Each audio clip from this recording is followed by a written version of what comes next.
diterima oleh Allah Subhanahu wa taala. Kata Nabi sallallahu alaihi wasallam, "Man shallal fajr fa huwa fi dhimmatillah." Siapa yang salat subuh maka di bawah lindungan Allah Subhanahu wa taala. Nabi sallallahu alaihi wasallam bersabda, "Basyiril masya'in fi dhulam ilal masajid bin nuri tam yaumal qiyamah." Berilah kabar gembira kepada orang-orang berjalan dalam kegelapan menuju masjid untuk salat berjamaah. Berilah kabar gembira kepada mereka, mereka akan mendapatkan cahaya yang sempurna pada hari kiamat. Semoga kita diberikan cahaya yang sempurna pada hari kiamat oleh Allah Subhanahu wa taala. Salawat dan salam semoga tercurahkan selalu kepada junjungan kita Nabi Muhammad sallallahu alaihi wasallam dan juga pada keluarganya serta seluruh sahabatnya tanpa terkecuali. Topik yang akan kita bahas ya, yang sudah tidak bisa dirubah karena sudah ada di belakang saya, yaitu istiqamah di zaman fitnah. Istiqamah di zaman fitnah. Kalau kita bicara tentang kata istiqamah, maka ini adalah suatu yang sangat berat ya. Yang siapa yang bisa melakukannya maka dia adalah orang yang benar-benar dipilih oleh Allah Subhanahu wa taala. Makanya di antara wasiat Nabi kepada salah seorang sahabat, "Qul amantu billah tsumma istaqim." Katakan aku beriman kepada Allah kemudian istiqamahlah. Dan itulah yang diperintahkan Allah kepada Nabi sallallahu alaihi wasallam, "Fastaqim kama umirt." Istiqamalah wahai Rasulullah sebagaimana engkau diperintahkan. Karenanya ya, istiqamah siapa yang bisa melakukannya maka dia akan mendapatkan husnul khatimah. Kata Allah Subhanahu wa taala, "Innal ladzina qalu rabbuna Allah tsumma istaqamu tatanazzalu alaihimul malaikatu alla takhafu wa la tahzanu wa abshiru bil jannati allati kuntum tu'adun." Sungguhnya orang-orang yang berkata kami beriman kemudian mereka istiqamah, maka akan turun kepada mereka malaikat. Ada yang mengatakan ketika akan meninggal dunia, ada yang mengatakan ketika mereka dibangkitkan. Itu dalam kondisi-kondisi tersulit yang dihadapi oleh seorang ketika akan meninggal dunia, malaikat turun memberi kabar gembira, alla takhafu wa la tahzanu. Jangan kau takut dengan apa yang di hadapanmu, dengan alam barzakh, dengan hari kebangkitan. Wala tahzanu, dan jangan kau bersedih dengan apa yang kau tinggalkan, istri, anak-anak, hartamu. Wa abshiru bil jannati allati kuntum tu'adun, dan gembiralah dengan surga yang telah dijanjikan kepada kalian. Ini buah dari orang yang istiqamah ya. Karenanya itulah doa yang selalu kita minta setiap hari dalam salat kita, ihdinas siratal mustaqim. Ya Allah, tunjukkanlah kepada kami jalan yang lurus, yaitu agar bisa istiqamah di atas jalan yang lurus tersebut. Sehingga pembahasan istiqamah bukan pembahasan yang ringan, dia adalah pembahasan yang sangat berat. Betapa banyak di antara kita yang bisa ya salat ya 5 waktu, yang bisa ngaji, yang bisa khatam Quran, tapi istiqamah sulit. Istiqamah sulit ya. Karena istiqamah adalah perjalanan yang panjang sejak seorang mendapat hidayah sampai dia dipanggil oleh Allah Subhanahu wa taala. Bagaimana dia bertahan? Maka dari sini kita pahami perkataan Syekhul Islam Ibn Taimiyah rahimahullahu taala. Beliau berkata, "A'zamul karamah luzumul istiqamah." Seagung-agung karamah yang didapatkan oleh seorang adalah melazimi istiqamah. Seorang yang bisa senantiasa istiqamah, dia telah meraih karamah yang terbaik. Karamah yang terbaik. Karena karamah yaitu kemuliaan yang Allah berikan kepada wali-wali Allah Subhanahu wa taala ya, bisa jadi terkait dengan perkara-perkara yang menakjubkan ya, seperti yang dialami oleh sebagian wali-wali Allah Subhanahu wa taala. Kadang bisa begini, terkadang bisa begitu. Tetapi yang terbaik dari segala bentuk karamah adalah luzumul istiqamah, adalah bagaimana dia bisa istiqamah. Karena yang diperintahkan oleh Allah adalah istiqamah. Fastaqim kama umirt. Istiqamalah kalian sebagaimana kalian diperintahkan. Istiqamalah engkau wahai Nabi sebagaimana engkau diperintahkan. Jika Nabi SAW diperintahkan untuk istiqamah, demikian juga umatnya ya. Karenanya jika di zaman sekarang ini zaman fitnah, ada seorang laki yang senantiasa salat 5 waktu di masjid, senantiasa tiap hari ada wirid zikir pagi petang, kemudian dia punya wirdul Quran, tiap hari dia baca Al-Quran, entah setengah juz, entah 1 juz, kurang lebih, ya. Kemudian dia bisa sedekah dan itu rutin, ya. Dia bisa sholat duha dan itu rutin. Dia menjaga pandangannya dan itu selalu dia lakukan.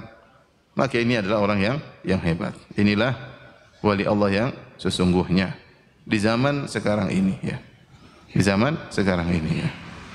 Demikian juga jika ada seorang wanita di zaman fitnah seperti ini, kemudian ternyata dia menjadi istri yang soleha, hormat kepada suami, tidak mengangkat suara di hadapan suami, ya, sibuk mengurusi anak-anaknya, membimbing anak-anaknya, tidak hobi keluar rumah, di dalam rumah kemudian membaca Al-Quran, beres-beresin rumah, ya, selalu menyambut kedatangan suaminya dengan penuh riang gembira, ya, maka ini wanita yang hebat yang telah meraih a'zamul karamah, meraih karamah yang terbaik yaitu istiqamah.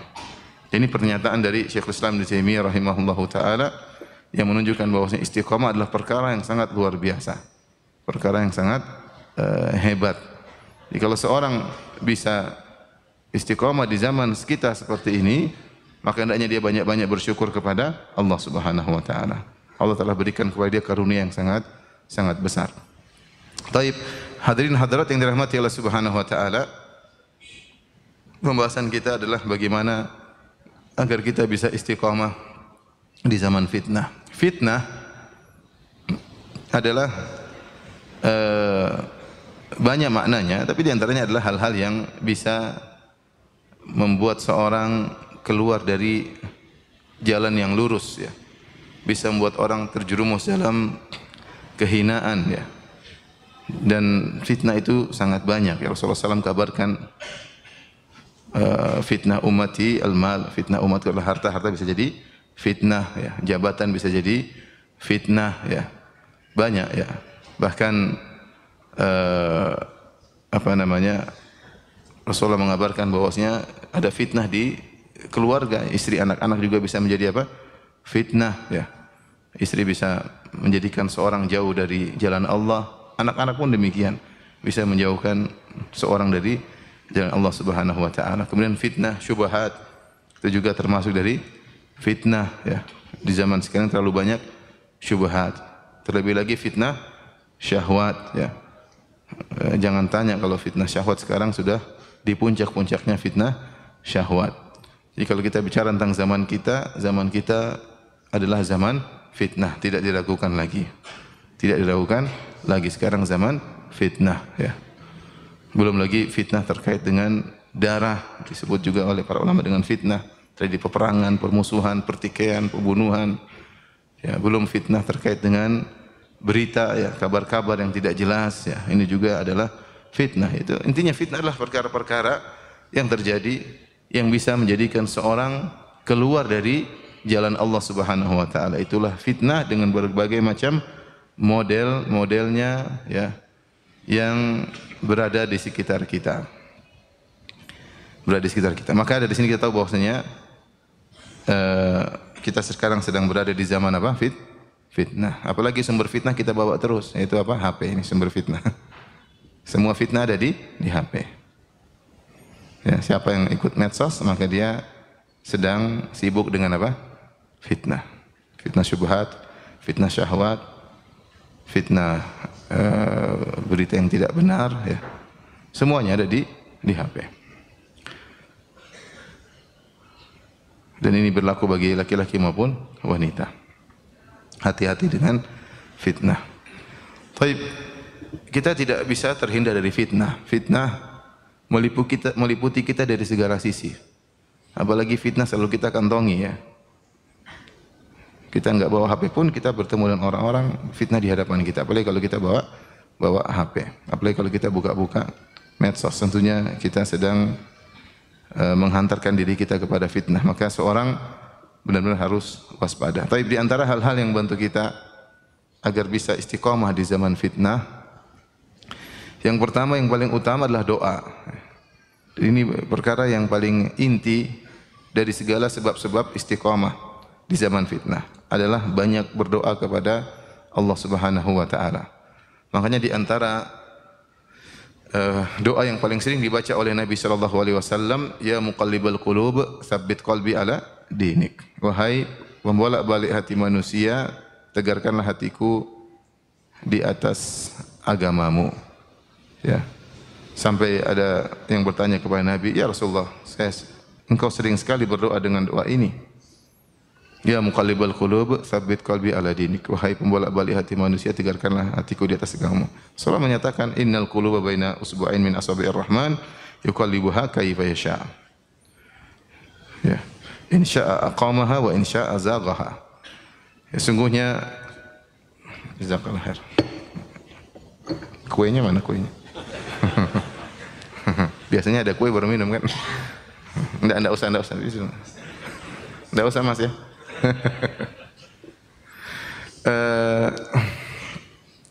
Rasulullah SAW mengatakan bahwasanya hati itu atau di antara dua jemari Allah, Allah bolak-balikan sesuai yang Allah kehendaki. Jika Allah berkehendak, Allah akan istiqomahkan hati tersebut. Jika Allah berkehendak, Allah akan miringkan hati tersebut. Dan orang yang seperti Nabi SAW yang luar biasa ibadahnya, berdoa dengan doa tersebut, menunjukkan Rasulullah mengerti betul akan kebutuhan pertolongan dari Allah Subhanahu wa taala. Tidak pernah pede dengan apa yang telah dia lakukan. Dan Allah sendiri mengatakan dalam Al-Qur'an, "Walaula an tsabbatnaka laqad kitta tarkanu ilaihim syai'an qalila."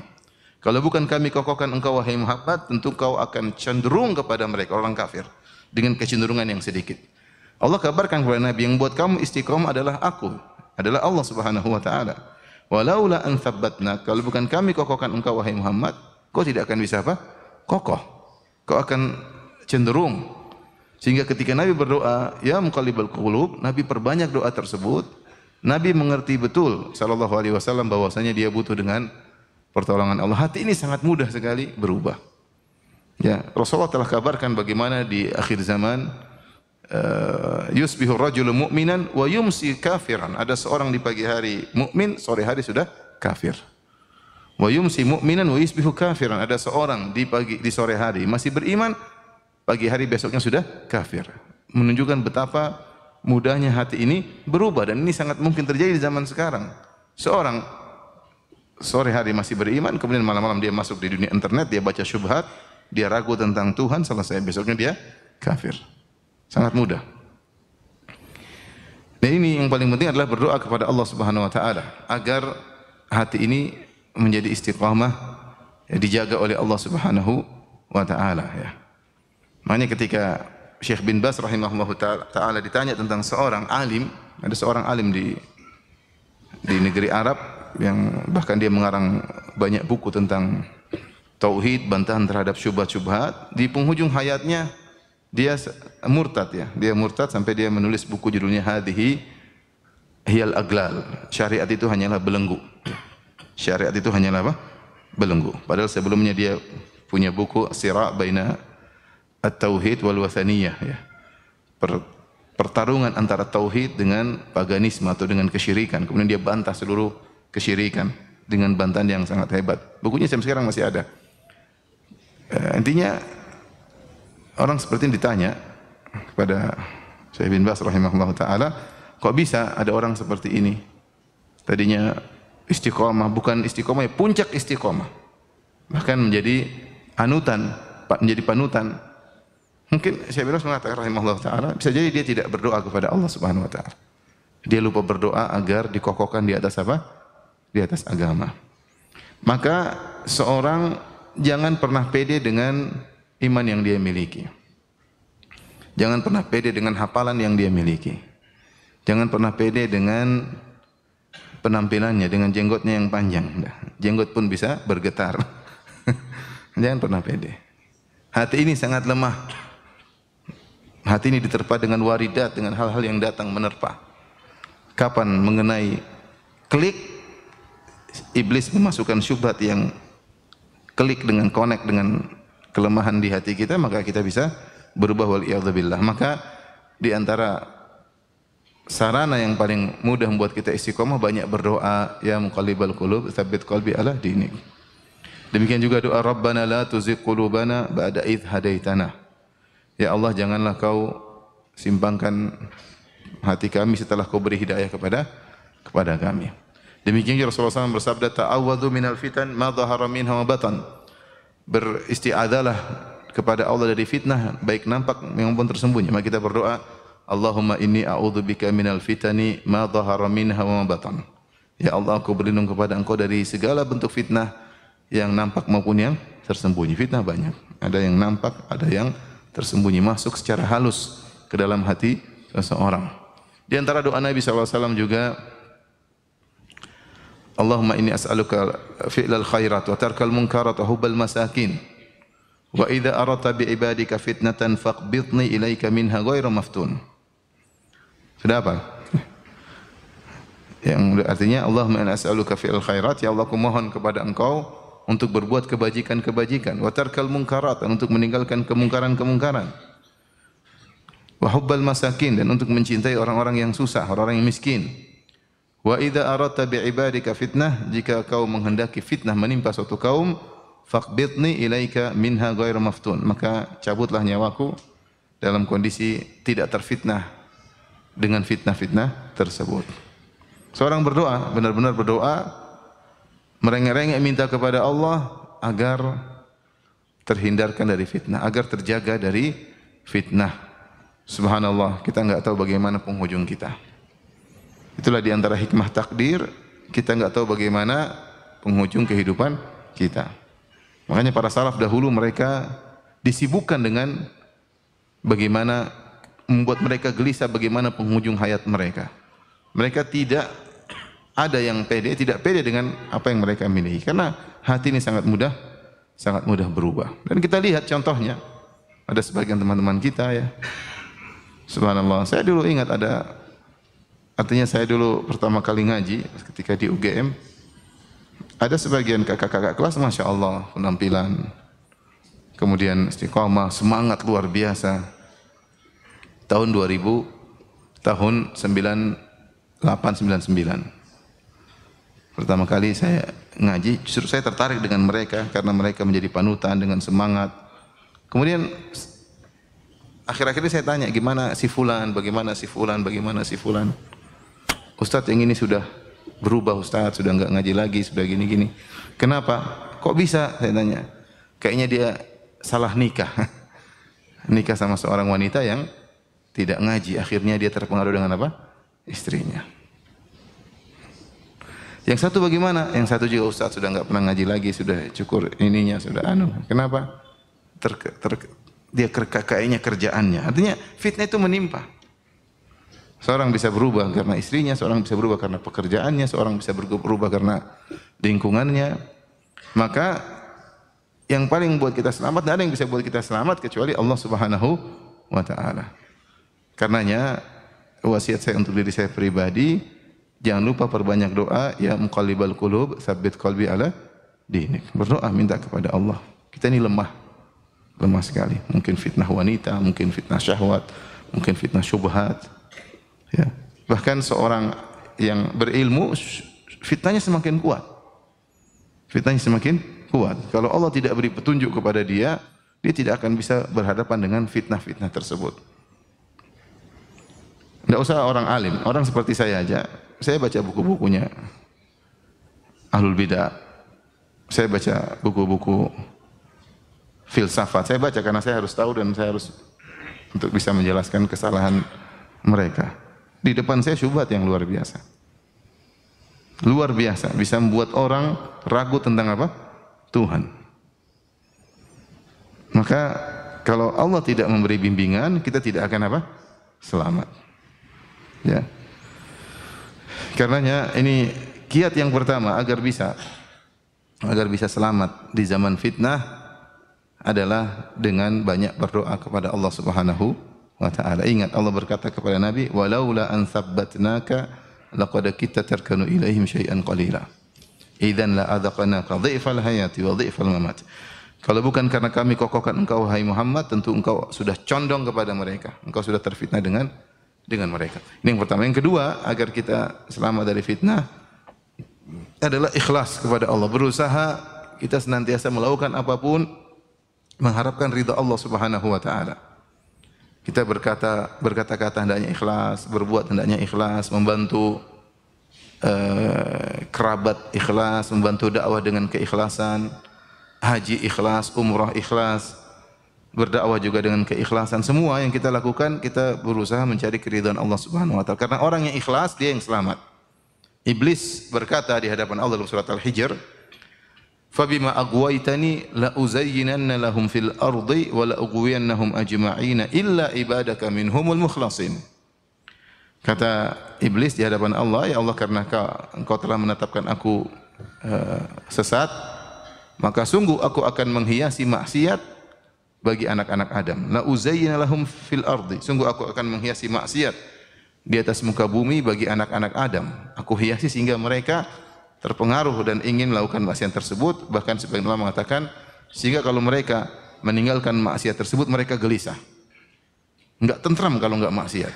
Gelisah. Dan banyak orang seperti itu. Sudah kecanduan inilah, kecanduan nonton, kecanduan khamr, kecanduan rokok, kecanduan gibah. Kalau enggak gibah kayaknya enggak tentram. Maunya ngerumpi. Ada yang ngerumpi, cari teman ngerumpi. Kalau enggak gibah, enggak tentram. Kenapa? Sudah dihiasi oleh syaitan. Sehingga kalau tidak bermaksiat gelisah. Di antara tafsir ayat ini. La uzayyina lahum fil ardi. Aku akan buat mereka menghiasi maksiat di hadapan mereka. Wa la ughwiyannahum ajma'in, dan aku akan menyesatkan semua mereka seluruhnya. Syaitan mengatakan semuanya kita target. Tidak ada yang lolos dari targetnya. Mau ustaz, mau dai, mau mad'u, ya, mau audiens, ya, mau pejabat, mau rakyat jelata, semua target syaitan. Semua target iblis, dan iblis sudah berjanji di hadapan Allah, dan dia menggunakan lam taukid, la uzayyina, sungguh-sungguh benar-benar aku akan menghiasi maksiat di hadapan mereka, dan sungguh benar-benar aku akan menyesatkan mereka. Kemudian kata iblis, illa ibadaka minhumul mukhlasin, kecuali hamba-hambamu yang mukhlasin, yang engkau selamatkan. Dalam sebagian qira'an mukhlisin, kecuali hamba-hambamu yang ikhlas. Maka orang yang ikhlas, dia akan mudah selamat dari fitnah. Dia akan mudah selamat dari godaan syaitan. Dan inilah perkara yang tidak mudah adalah ikhlas. Dan ikhlas butuh perjuangan. Sebelum kita bertindak, sebelum kita berbuat, kita koreksi atau renung sebentar.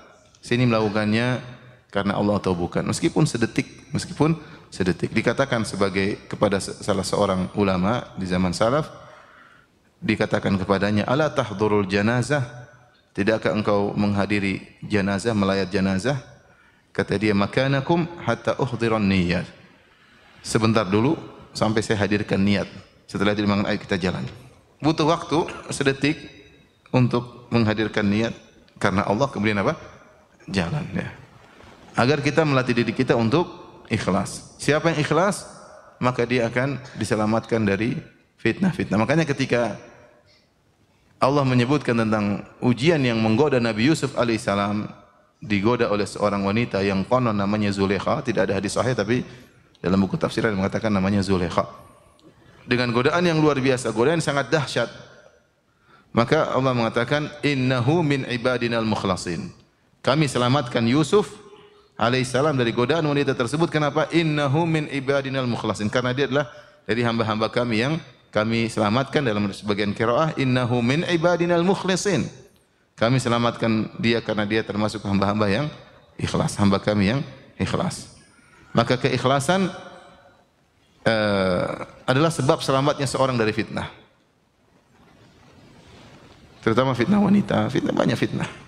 Kalau orang ikhlas, Allah akan selamatkan dia. Meskipun betapa kuat gelombang fitnah di hadapan dia. Lihat Nabi Yusuf alaihissalam. Gelombang fitnah wanita di hadapan dia luar biasa. Wanitanya cantik, istrinya menteri. Ya. Kalau menteri punya duit, nggak mungkin pilih istri sembarangan. Pasti pilih istri yang apa? Cantik. Belum dia berhias, belum dia yang merayu Yusuf, belum dalam kamar dia sudah tutup pintu. Fitnah yang tidak ada yang bisa berhadapan dengan fitnah tersebut. Tetapi ternyata Yusuf alaihissalam bisa selamat. Nah, kalau sebagian kita, jangankan digoda wanita cantik, yang enggak cantik aja tergoda. Iya. Itu Yusuf udah cantik, kaya, lengkap semua. baik sama Yusuf. Yusuf selalu di rumahnya dan dia baik sama Yusuf. Artinya Yusuf punya hutang budi sama dia. Dia yang merayu, dia yang menggoda.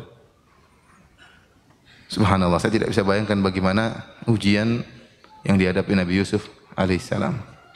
Zaman sekarang fitnah wanita. Enggak cantik aja tergoda, apalagi apa? Cantik. Miskin saja menggoda, apalagi kaya. Enggak senyum saja kepala kita gede, apalagi dia senyum. Lemah, lelaki lemah. Allah sebutkan kenapa dia selamat, innahu min ibadinal mukhlasin, karena Yusuf ikhlas. Yusuf ikhlas. Maka di antara barometer kita ini tergoda dengan wanita, tergoda dengan tontonan, tergoda dengan, mungkin kita enggak ikhlas. Mungkin kita enggak ikhlas. Kita merasa pede selama ini ikhlas, ternyata keikhlasan kita harus diperbaiki, ditempa lagi, perlu di cross check kembali, ya. Karena hati ini lemah. Ini yang kedua agar kita terhindar daripada fitnah. Yang ketiga, ikhwan dan akhwat yang dirahmati oleh Allah Subhanahu wa taala, agar selamat dari fitnah dan bisa istiqamah, jauhi fitnah tersebut. Jangan dekat-dekati. Kata Nabi sallallahu alaihi wasallam, "Satakunu fitanun al-qa'idu fiha khairun minal qa'im wal qa'imu fiha khairun minal al-mashi wal masyu fiha khairun minas sa'i." Faman yusrif laha istasrafathu. Kata Nabi sallallahu alaihi wasallam, akan ada fitnah-fitnah yang duduk di masa fitnah tersebut lebih baik daripada yang berdiri. Dan yang berdiri di masa fitnah tersebut lebih baik daripada yang berjalan menuju fitnah tersebut. Dan yang berjalan masih lebih baik daripada yang berlari menuju fitnah tersebut. Ya. Barang siapa yang berusaha melirik kepada fitnah tersebut, maka dia akan diterkam oleh fitnah tersebut. Maksudnya Nabi SAW menjelaskan, kalau ada fitnah-fitnah, jauhi. Jauhi, jangan dekat-dekat. Semakin tidak tahu, semakin apa? Semakin baik. Fitnah dengan berbagai macam bentuknya, mau syubhat, mau syahwat, mau berita yang enggak benar, mau apa. Semakin menjauh, semakin baik. Ya. Semakin mendekat, semakin tidak baik. Siapa yang ingin tahu, kejebak. Siapa yang ingin tahu, maka apa? Kejebak. Apapun. Buka-buka internet, semakin tahu, ingin tahu, semakin apa? Tenggelam. Berita-berita yang enggak benar, semakin ingin tahu, semakin tenggelam. Tahu-tahu berjam-jam habis untuk mengorek-ngorek fitnah tersebut yang tidak ada hasilnya. Atau dia semakin, imannya semakin hancur, semakin kacau karena tenggelam dalam fitnah tersebut. Makanya Nabi SAW bersabda, Inna sa'id laman junnibal fitan. Sungguhnya orang yang bahagia adalah orang yang terjauhkan dari fitnah. Wa inna sa'ida laman junnibal fitan. Rasulullah SAW ulangi 3 kali. Sungguh orang yang bahagia adalah orang yang terjauhkan dari fitnah. Inna sa'ida laman junnibal fitan. Sungguhnya orang yang bahagia adalah orang yang terjauhkan dari fitnah. Ya. Dalam hadis juga dalam Sahih Bukhari kata Nabi SAW, yushiku an yakuna khairu malir rajul al-muslim ghanaman yatba'uha sya'afal jibal wa mawaqi'al qatar yafirru bidinihi minal fitan. Hampir-hampir harta terbaik seorang mukmin, seorang muslim adalah kambing-kambing yang dia gembalakan di puncak-puncak gunung atau di lembah-lembah tempat turunnya hujan kemudian air mengumpul di. Jadi dia sibuk mengurusi kambingnya di gunung-gunung, puncak gunung atau di lembah-lembah. Yafirru bidinihi minal fitan. Kenapa? Dia ingin menyelamatkan agamanya dari fitnah sehingga dia ingin menjauh. Rasulullah mengatakan hampir-hampir ada suatu zaman orang yang seperti ini adalah yang terbaik. Ya. Tidak ingin tahu tentang apa? Fitnah. Bukan malah ngorek-ngorek, bukan pengen tahu ya. Ya. Hampir-hampir pekerjaannya berubah dari pedagang menjadi intel ya. Ngorek-ngorek urusan, pengen tahu semuanya ya. Buang-buang waktu, buang-buang umur ya. Entah masalah inilah, masalah anulah, banyak ya. Maka seorang berusaha menjauhkan dulu itu fitnah sudah. Hendaknya dia menjauh, tidak perlu mendekat. Man yushrif laha istasrafathu. Siapa yang ingin tahu dia akan kejebak. Jadi berusaha menjauh dari tempat-tempat fitnah. Apapun syubhat syahwat. Kalau ada syubhat jangan buka-buka. Ada syahwat jangan buka-buka. Kita ini lemah ya, kita ini lemah. Apalagi kita berinteraksi dengan medsos ya. Saya punya medsos kan, ada channel YouTube ya. Firanda. Bukan saya ngurus ya. Kameramen yang jadi korban, dia yang ngurus bukan saya. Facebook juga ada. Tapi saya di HP ini sekedar apa maksudnya pengalaman pribadi. Di HP saya nggak ada aplikasi YouTube, tidak ada aplikasi apa? Facebook. Jadi kalau saya buka agak repot. Saya harus di Google, di iPhone kalau masuk baru tidak seenak kalau kita buka aplikasi YouTube. Kadang-kadang saya ingin tahu sesuatu ya. Demikian saya tidak punya aplikasi Facebook. Kalau saya masuk Facebook pengen lihat kondisi dakwah bagaimana ya. Tapi kalau saya nggak punya aplikasi Facebook, saya paling masuknya lewat Safari atau lewat Google dan susah. Tidak bisa mengakses komentar, nggak bisa ya. Artinya tidak lain supaya saya selamat ya. Supaya saya selamat. Karena kalau udah masuk Facebook, masuk Google pasti kita lihat cewek. Lihat atau tidak? Lihat atau tidak? Lihat. Apa? Bukan iklan, memang pengen lihat.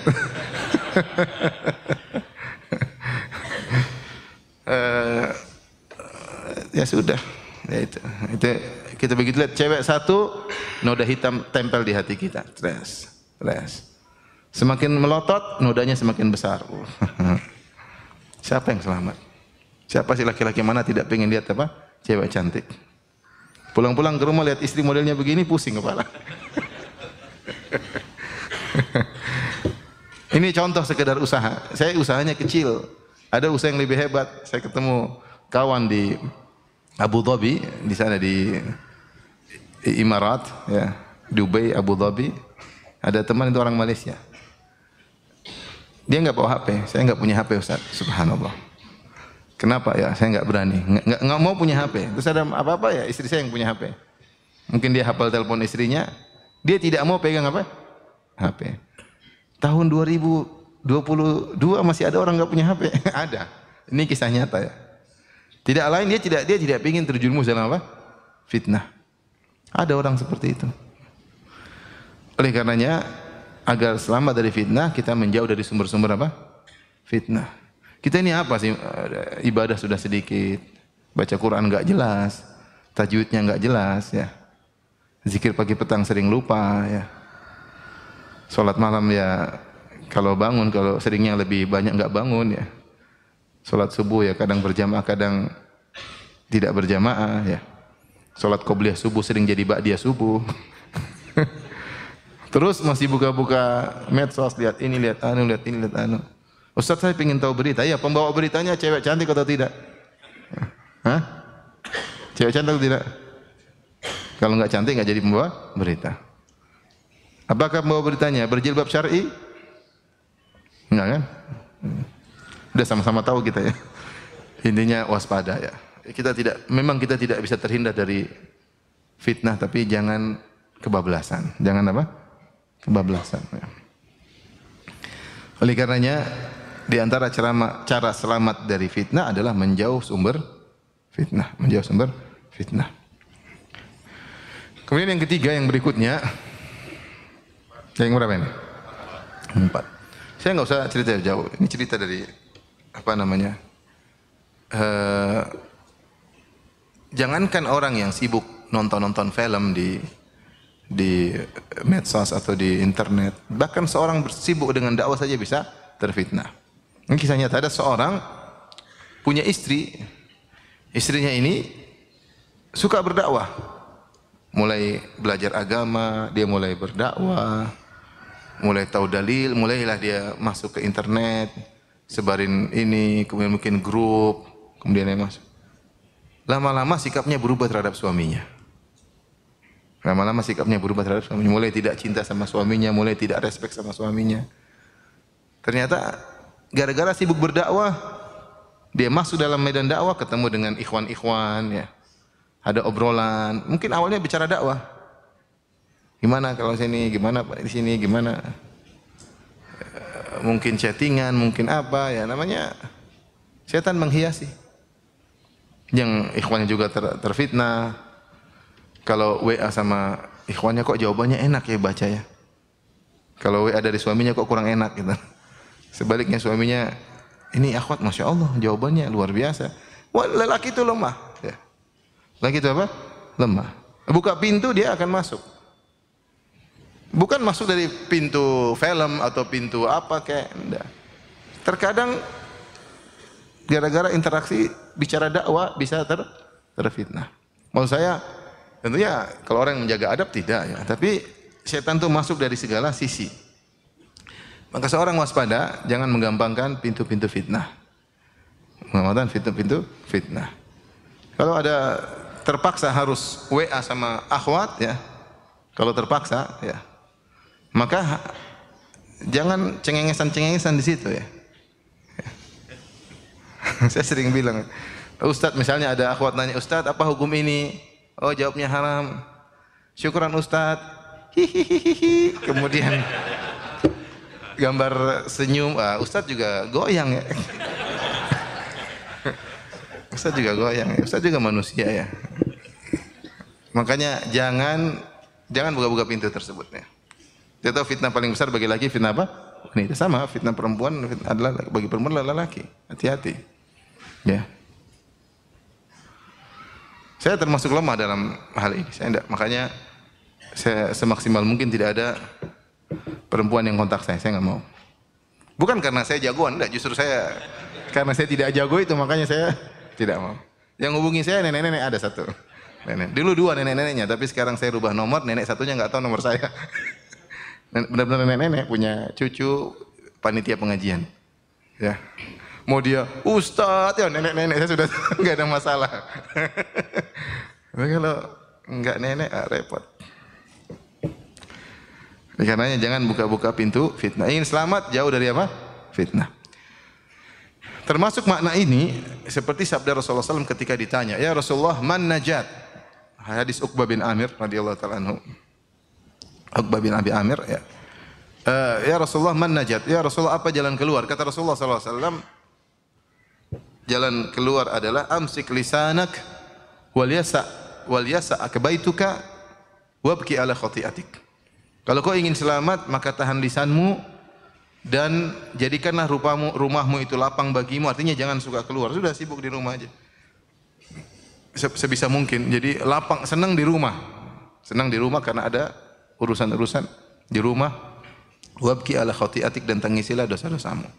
Dalam hadis yang lain kata Rasulullah SAW, alaika bi khosati amrik, sibuklah dengan urusan privasimu. Maksudnya Nabi ingin kita itu jangan sibuk dengan fitnah, sibuk dengan urusan privasi, urus istri, urus anak, urus kerjaan, urus hal-hal yang bermanfaat bagi kita.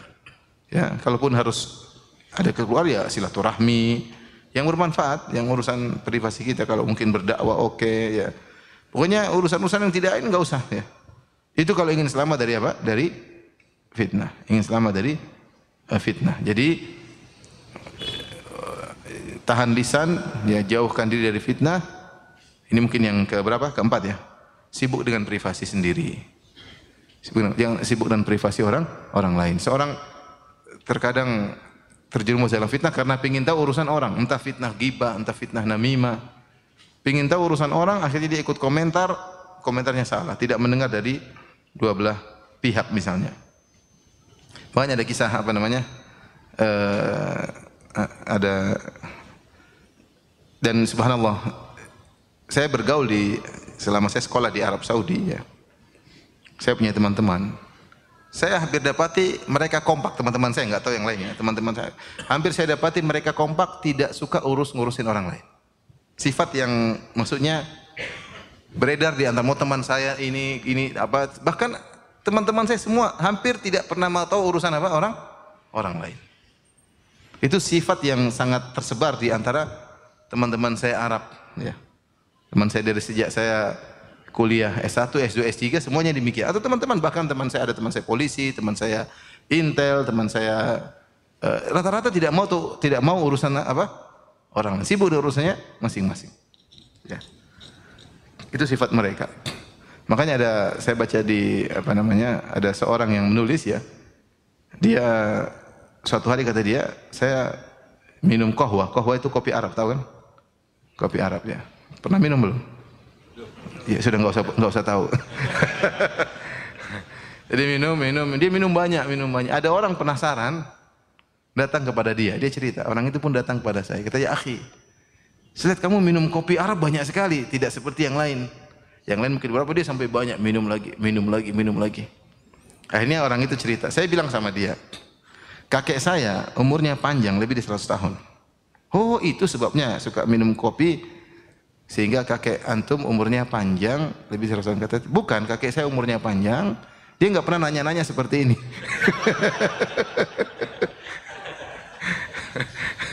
Jadi jangan suka tahu urusan apa orang. Istri bojomu urusannya rantai-rantai. Urusan istri kita, anak-anak enggak, ngurusin orang lain. Udahlah, enggak usah lah.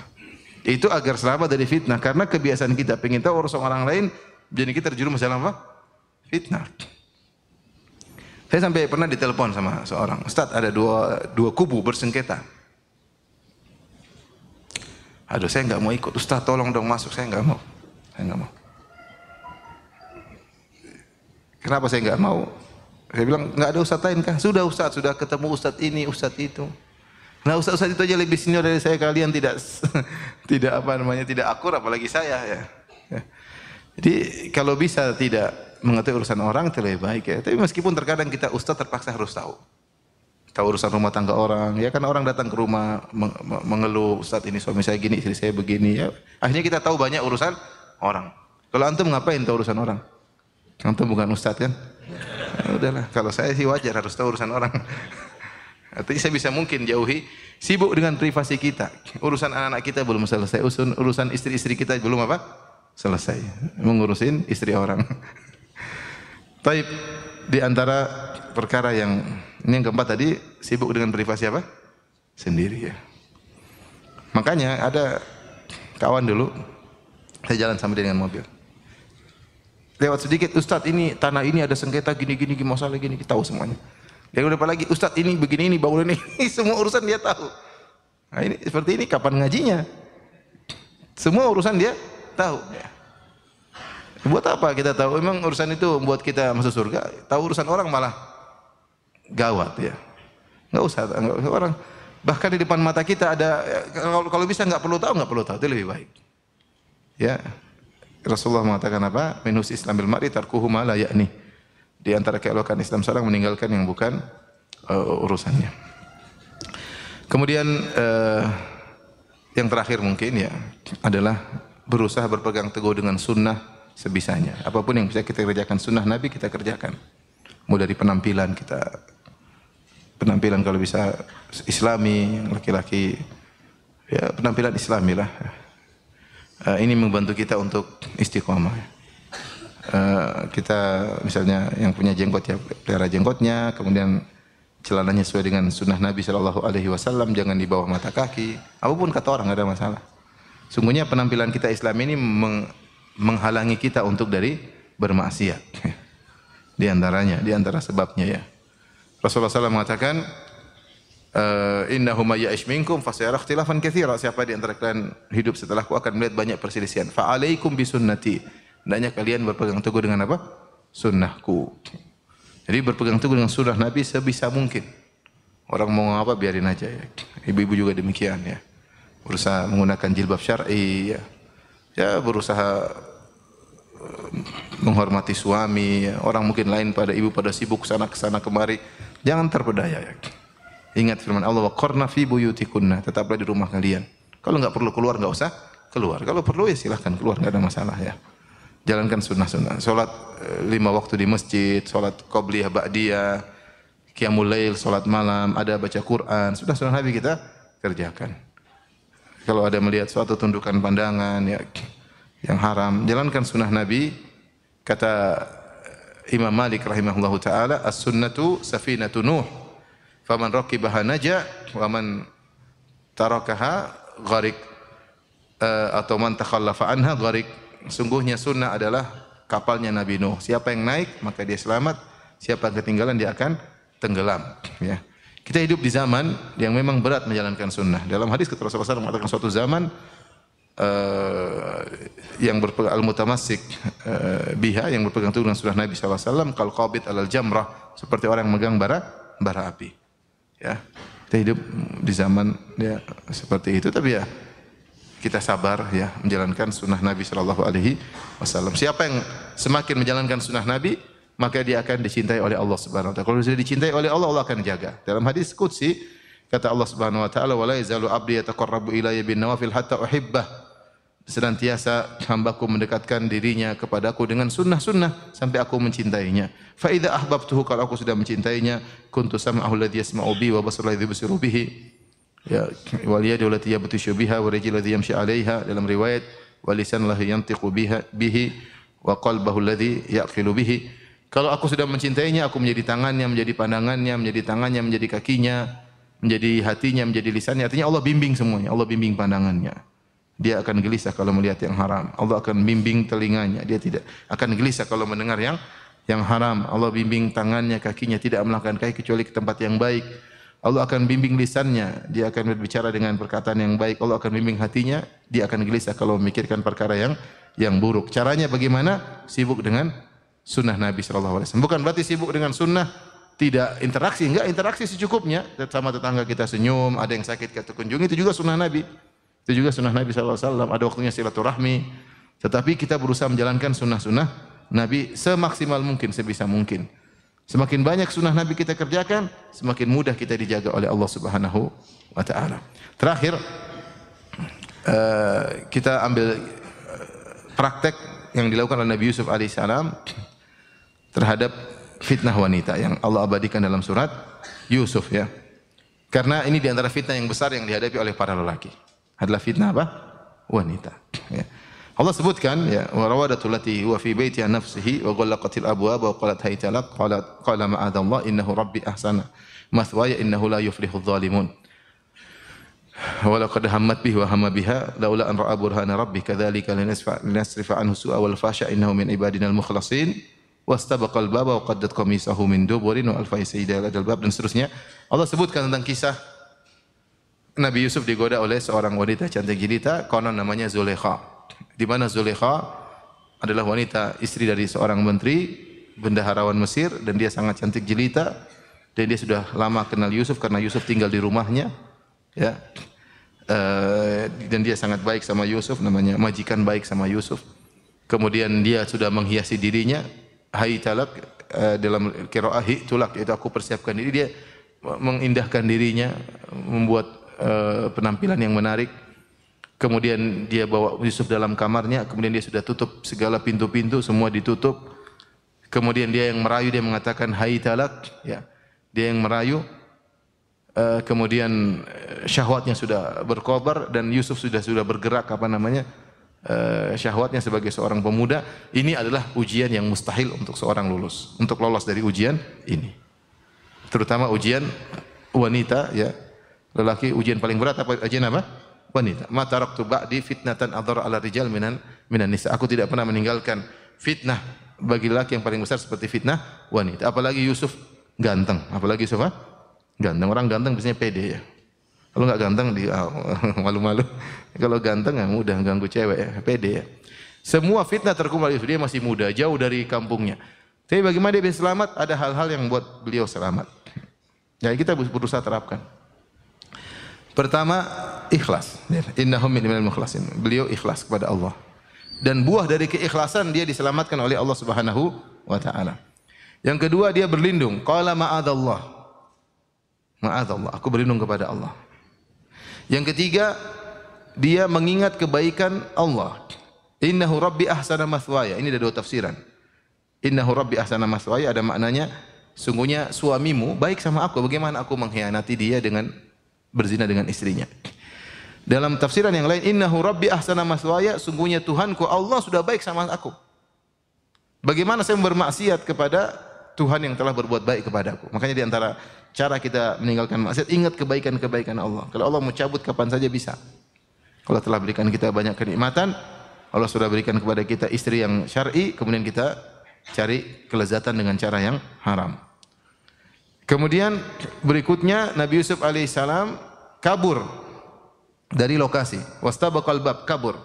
Ya, karena kalau kita berdiam di lokasi maksiat, lama-lama kita terbawa. Itu di antara cara kabur dari lokasi maksiat ya. kita enggak kuat. Iman seorang bisa berubah. Kemudian di antaranya Nabi Yusuf berdoa kepada Allah Subhanahu wa taala. Berdoa, Rabbi sijinu ahabbu ilayya mimma yad'unani ilayhi wa illa tasrif anni kaidahun asbu ilaihin. Ya Allah, aku lebih suka di penjara daripada memenuhi rayuan mereka. Kalau kau tidak palingkan aku dari rayuan mereka, aku akan condong kepada mereka. Dan aku akan termasuk orang jahil, maksudnya aku akan bermaksiat. Yusuf tidak pede dengan imannya dan dia minta kepada Allah agar dijauhkan. Ya. Jangan apa sih, tenang aja kita ke sana. Oh, tenang saya. Enggak, jangan gitu. Kita tahu itu fitnah, jauh. Jauhi. Jangan coba-coba. Kalau antum tahu antum fitnah lemah terhadap itu, jangan coba-coba nonton-nonton macam-macam. Nonton sedikit aja dari melihat jari seorang wanita akhirnya melihat yang lainnya.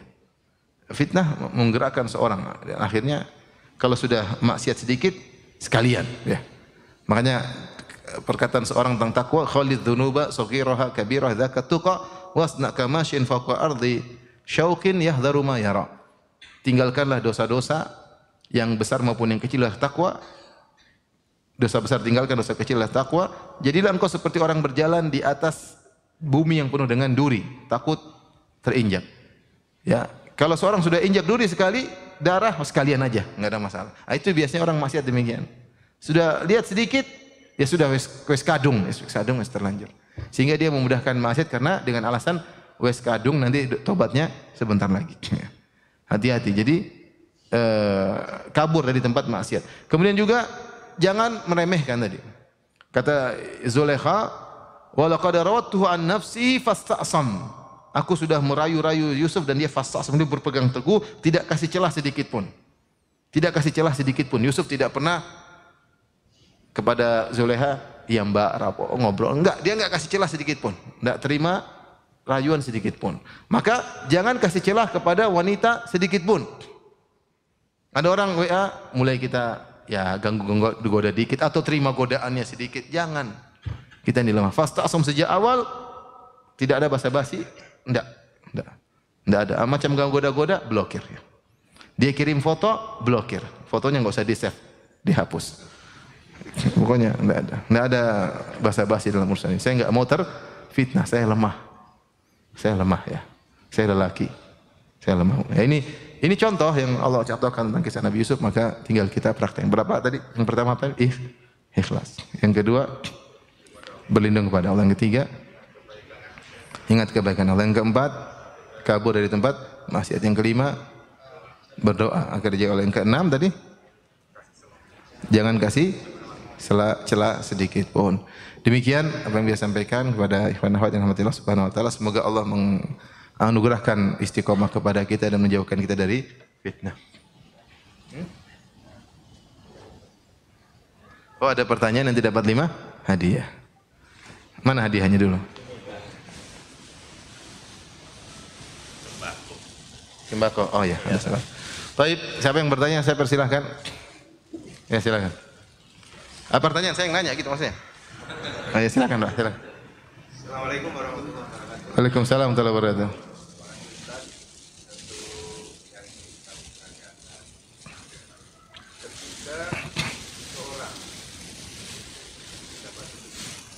Seorang mendapati fitnah terus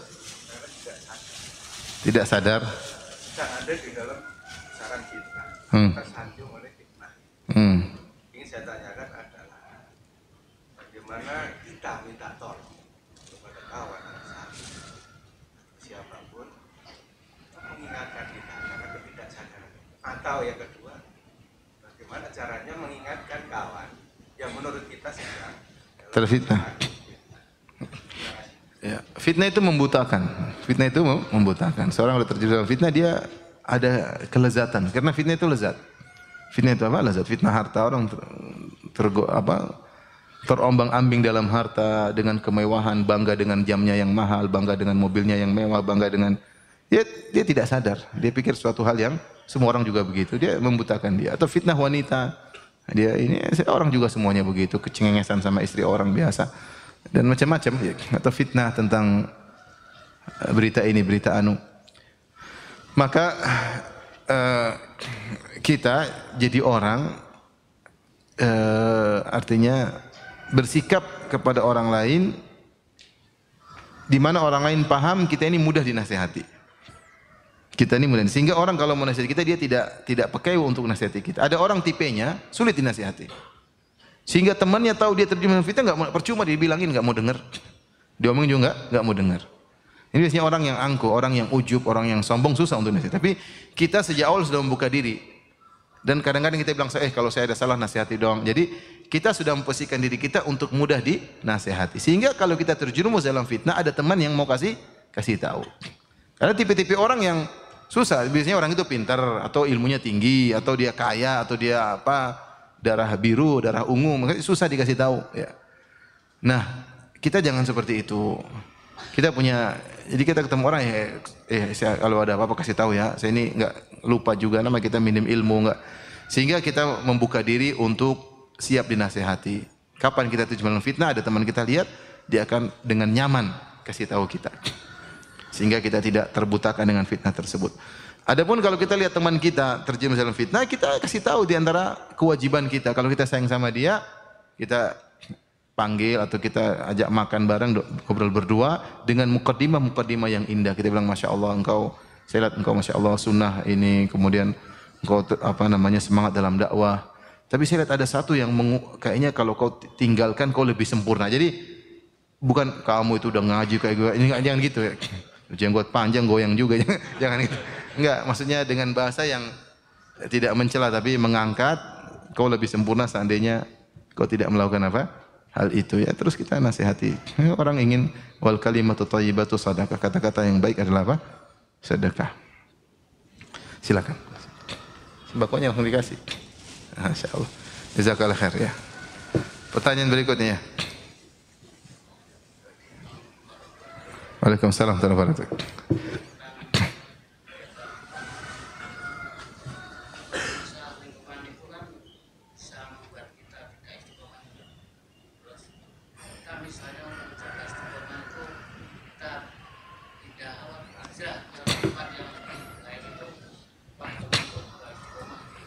Kalau memungkinkan tidak jadi masalah, ya. Tapi tidak semua, Allah tidak mewajibkan sesuatu yang di luar kemampuan kita. Mau bangun rumah lagi nggak gampang ya. Mau beli tanah lagi utang banyak, malah fitnah utang nanti. Jadi tidak mudah. Kita ya alhamdulillah apapun lokasi buruk kita masih ada jalan keluar, ada tempat pengajian. Mungkin tempat itu banyak, tapi kita tidak harus pindah. Kalau kita punya kemampuan, oke, nggak ada masalah.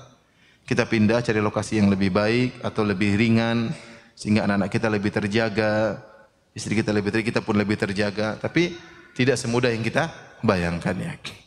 Punya rumah lagi, beli tanah lagi, urusan panjang ya. Jadi kita mencari teman-teman yang baik, tempat kumpul pengajian, nah itu yang bisa kita lakukan. Ya. Tapi kalau memang punya kemampuan untuk pindah, oke saja, tidak ada masalah. Sebagian teman melakukan demikian. Di kompleks itu, parah itu, kompleks itu susah. Itu dangdutan tiap malam, orang sekitar main judi, kemudian macam-macam. Dia nggak kuat. Kalau dia pun kuat, dia khawatir anak-anaknya nanti nggak benar. Maka dia pun pindah rumah dan itu dilakukan oleh sebagian teman. Kebetulan dia punya duit sehingga dia bisa beli rumah yang baru. Tapi kalau kita yang duitnya pas-pasan, ya agak repot ya. Ya, maka yang kita bisa lakukan adalah kita bertahan dengan mencari komunitas-komunitas yang bisa menjaga keimanan kita. Wallahu taala alam bisawab. Yang ketiga ada yang bertanya? Silakan. Waalaikumsalam warahmatullahi wabarakatuh.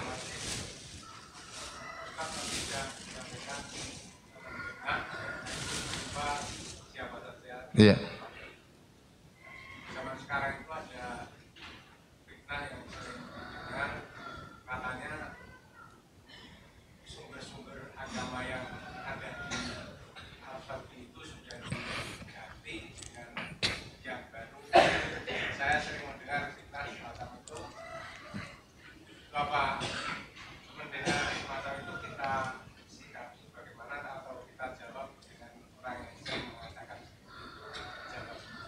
Jawabannya wallahu alam, bilangannya wallahu alam. Saya enggak tahu gitu. Enggak tahu ya. Saya enggak tinggal di sana, kan gampang. Saya enggak tinggal di sana. Iya. Tanya sama orang yang tinggal di sana. Sudah selamat. Kita enggak perlu tahu, enggak perlu komentar. Kita enggak tahu urusan politik orang ya. Ya. Intinya kalau kita mau kasar ya urusin keluargamu, urusin sendiri ya. Ya urusin, mereka punya hisab masing-masing ya. Mereka punya urusan masing-masing ya. Yang tinggal di sana mungkin boleh berbicara, kalau enggak ya enggak usah. Ya kita tidak dituntut untuk mengomentari, dan komentari pun kita kalaupun ada kesalahan tidak mungkin memperbaiki kesalahan tersebut. Jadi kalau nasihat saya ditanya, wallahu alam, saya enggak tahu, saya tidak tinggal di sana, selesai. Ya. Oke, ya. Ada lagi yang bertanya? Ya, silakan. Waalaikumsalam warahmatullahi wabarakatuh. Sendiri.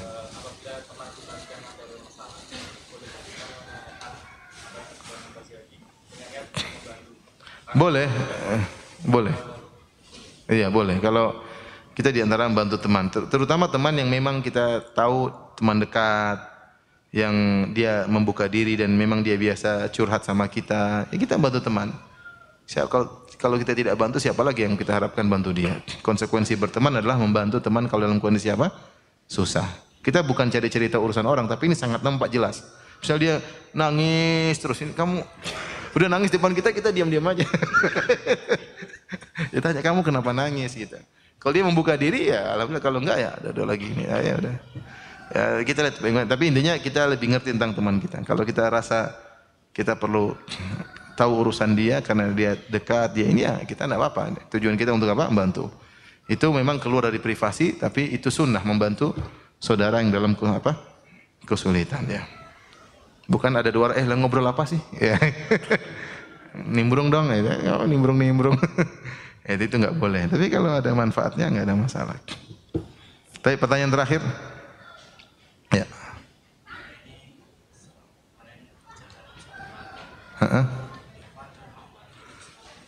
Ada bencongnya? Enggak ada? Alhamdulillah. Kenapa? Bercampur. Di mana-mana ikhtilat. Di mana-mana ikhtilat. Naik bis ikhtilat, naik pesawat ikhtilat. Apalagi duduk di depan bisnis di Sapa Pramugari, ya, bukan berarti kita menggampangkan ikhtilat, enggak. Kecuali kalau kita punya solusi yang tanpa ikhtilat, silahkan. Seperti contoh, ada sebagian orang zaman-zaman saya dulu mau keluar dari kampus. Kenapa ikhtilat? Oke, silakan. Kalau kamu keluar dari kampus, kemudian kamu nikah, atau perempuan misalnya kemudian nikah, selesai. Atau kamu laki-laki keluar dari kampus, kemudian kamu mondok atau apa. Enggak, ini keluar dari kampus kerja di pasar, sama aja kan? Ikhtilat atau tidak? Ikhtilat juga. Menurut saya kita lihat situasi dan kondisi. Tugas kita di mana? Karena ikhtilat termasuk maksiat yang tidak bisa kita hindari di mana-mana sekarang. Oleh karenanya kalau kita berharap suatu lokasi tanpa ikhtilat agak sulit. Kita bicara realita. Terus solusinya bagaimana? Solusinya kita benar-benar menjaga diri. Kecuali kalau di tempat tersebut kita takut berzina, keluar.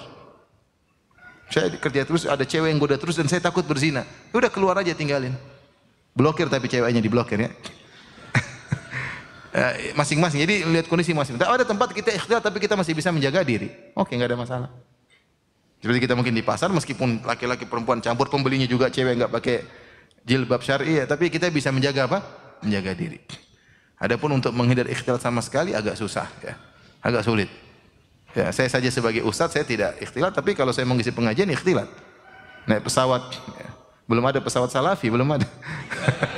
Kalau di depan ya pramugari ya. Bahkan saya pernah naik pesawat bisnis kelas, ya, dibelikan teman bisnis kelas, pramugarinya khusus. Jadi waktu saya naik apa airlines gitu, saya berapa kali naik bisnis, tapi ini aneh ini. Jadi satu pramugari khusus buat kita. Kemudian diselimutin, wah bahaya kan saya.